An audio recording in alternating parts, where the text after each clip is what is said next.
What's going on, everybody? C4 here, and this is going to be the first of two videos I'm going to drop tonight because over on EA's Twitch, they did a live stream kind of doing more in-depth introductory teaser type stuff for both of the franchise-ist modes in Madden 20. And today we're going to talk about, just in this first video, because I could put them all together, but I feel like, you know, let's keep it tidier by having one video talking about the QB1, and let's have one video talking about what we learned more about connected franchise mode. I felt that that's going to be easiest. So right on, let's start with the face of the franchise mode. A little bit more information that I was able to pull from the live stream that wasn't necessarily available from the blog, because I just really wanted to figure out, am I really going to like this mode? Because my initial impression was kind of cool. Sounds a lot funner than what we've been getting in Longshot. I wasn't personally a huge fan of Longshot. While I can respect what it wasn't really for me.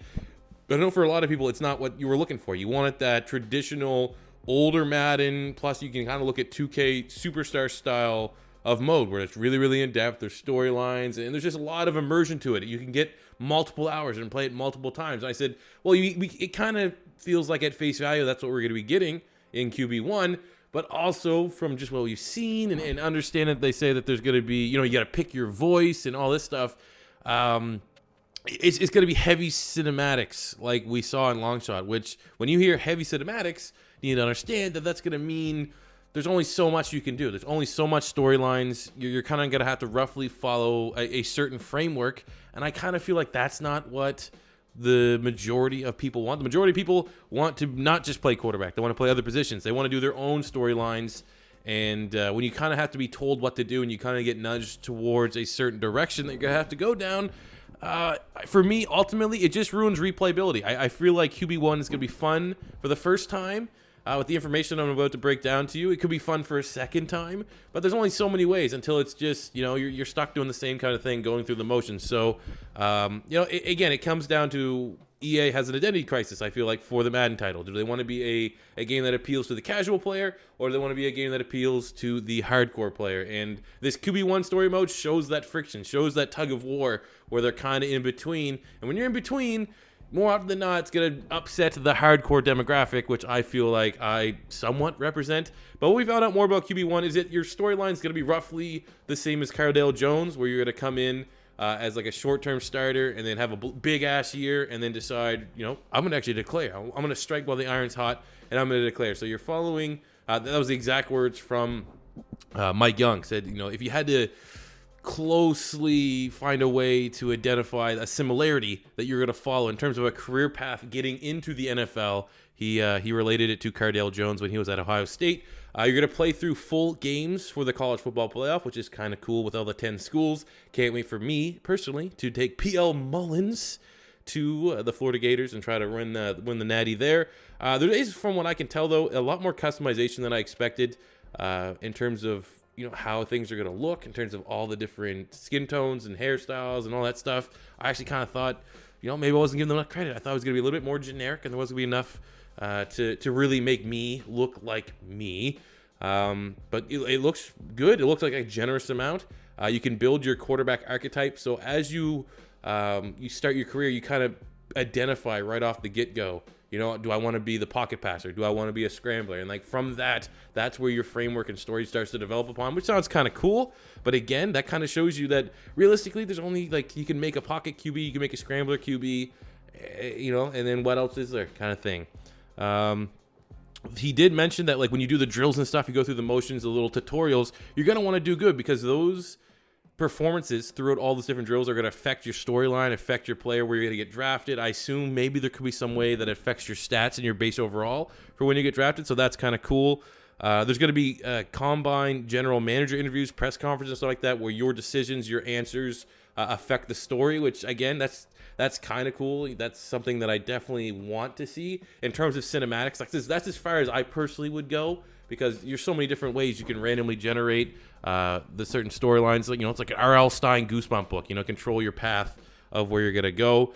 There's supposedly going to be real quarterbacks in this QB1. They mentioned Kyler Murray's name in particular a couple times. Like, you'll see him on the red carpet. I assume you'll probably see him through workouts in the draft process. That's kind of cool in terms of immersion, because they totally could have went like the easy way out and just had some generic guy like Colt Ford's sister, brother's cousin's uncle is the guy you're going up against, or something stupid like that.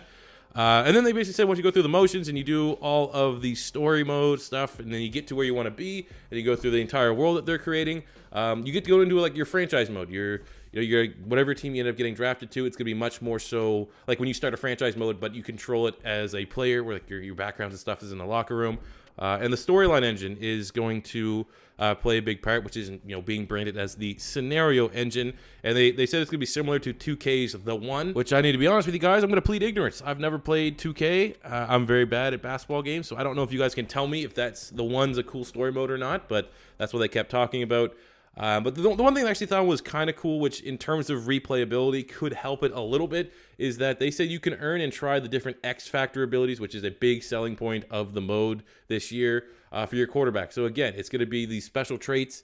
You could mix and match until you find exactly the type of quarterback you want your player to be, which helps with the customization a little bit. And I think you might be only able to earn a couple, say in one save, and then you get to redo it again and try to do a completely different quarterback with different X Factor abilities. So the frameworks for all your players are going to be slightly different. I think that that's my biggest issue with this mode from what I've been able to read so far, is that they tried to go heavy with the cinematics, which to me is, while everyone kind of likes it, everyone wants the mode to look pretty, ultimately when you go too heavy on cinematics and you go less on the customization, you're trying to appeal to the casual player, the people that are just going to look at it and go, oh, I want to try that once, and then they move on to something else.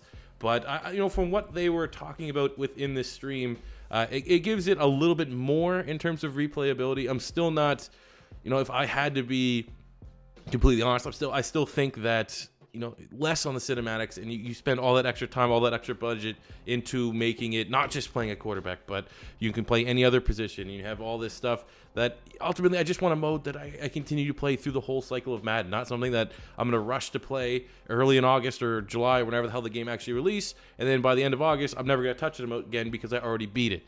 And I feel like that's kind of what we're going at right now.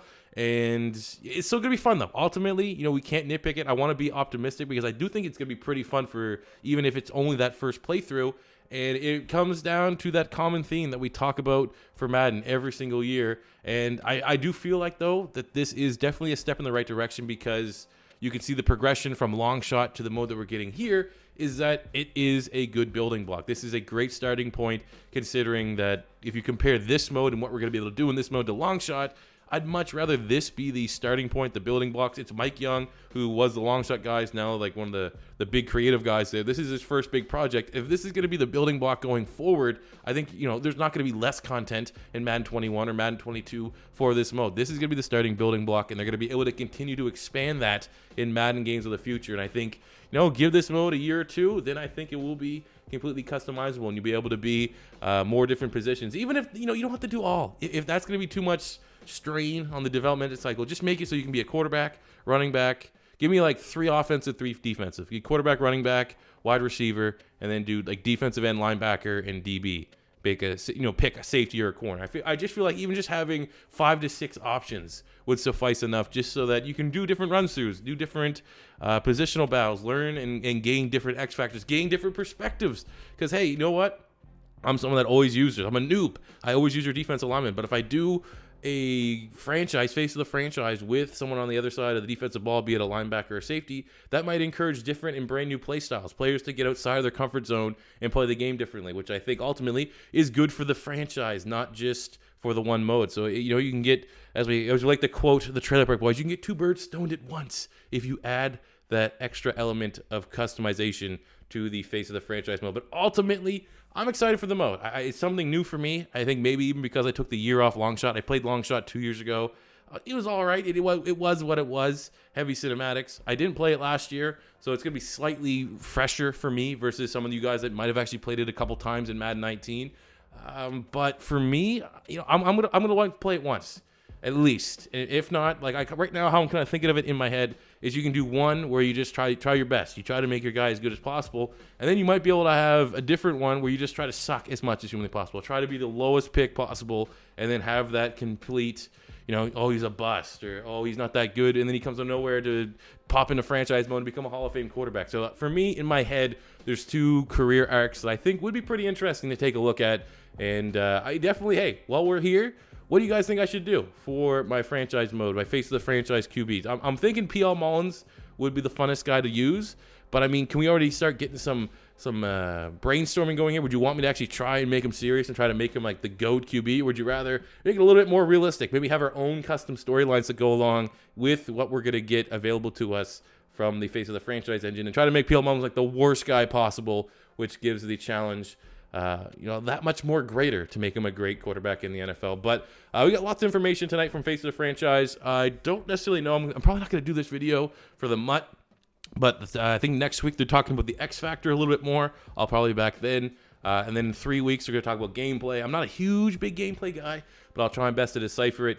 But definitely want to talk to you guys here about QB1. And then I'm going to make another video that'll be out in a couple more minutes. It'll be uploaded just a little bit after this one, talking about the franchise notes. So make sure you guys stay tuned for that one, or check the little box to check that one out as well. But thank you guys for watching. As always, your first time stopping by, don't be afraid to hit that subscribe button. Tons of Madden 20 content coming soon. Smash the like button if you enjoyed. Definitely leave your comments and feedback in the comment section below. And until next time, it's C4 saying peace out.